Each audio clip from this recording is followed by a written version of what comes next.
Detailed case summary. Roper v. Simmons, 543 U.S. 551, 2005, is a landmark decision by the Supreme Court of the United States in which the court ruled that it is unconstitutional to impose capital punishment for crimes committed while under the age of 18. The ruling established that the Eighth Amendment's prohibition against cruel and unusual punishment applies to juveniles and that the evolving standards of decency in society require a reassessment of the death penalty in juvenile cases. Background facts of the court case. Claimant: Christopher Simmons. Defendant: Donald P. Roper. Superintendent, Potosi Correctional Center. Christopher Simmons was 17 years old when he committed a murder in Missouri. In 1993, Simmons planned and executed the murder of Shirley Crook, which he carried out by breaking into her home, tying her up, and throwing her off a bridge, leading to her death by drowning.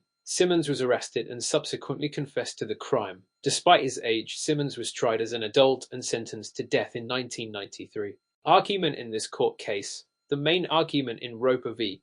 Simmons centered around whether the execution of individuals who were under 18 at the time of their crimes violates the 8th and 14th Amendments, which prohibit cruel and unusual punishment. Simmons argued that juveniles have lessened culpability due to their immaturity, vulnerability to negative influences, and capacity for change, thus rendering the death penalty disproportionately harsh. Final outcome and law justification.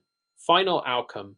The Supreme Court, in a 5-4 decision, ruled in favor of Simmons, thereby abolishing the death penalty for juvenile offenders. Law justification. The majority opinion, written by Justice Anthony Kennedy, emphasized several key points. Evolving standards of decency. The court referred to the concept that the Eighth Amendment must draw its meaning from the evolving standards of decency that mark the progress of a maturing society. The majority opinion noted that a national consensus had emerged against the execution of juvenile offenders, as reflected in the fact that a majority of states had already banned the practice. International perspectives. The court also considered the international stance on juvenile death penalties, noting that the United States was the only country that continued to officially sanction the death penalty for juveniles. Culpability and maturity.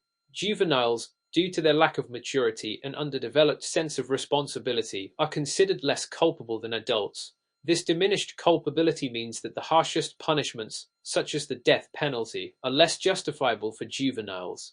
Key concept, implication of this court case. Roper v. Simmons significantly impacted juvenile justice in the United States by affirming that the death penalty is a disproportionate punishment for juvenile offenders.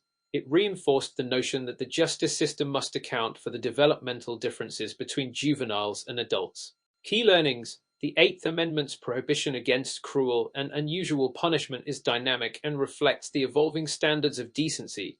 The developmental differences between juveniles and adults are significant in determining culpability and appropriate punishment. The Supreme Court can be influenced by both national consensus and international perspectives on human rights and justice.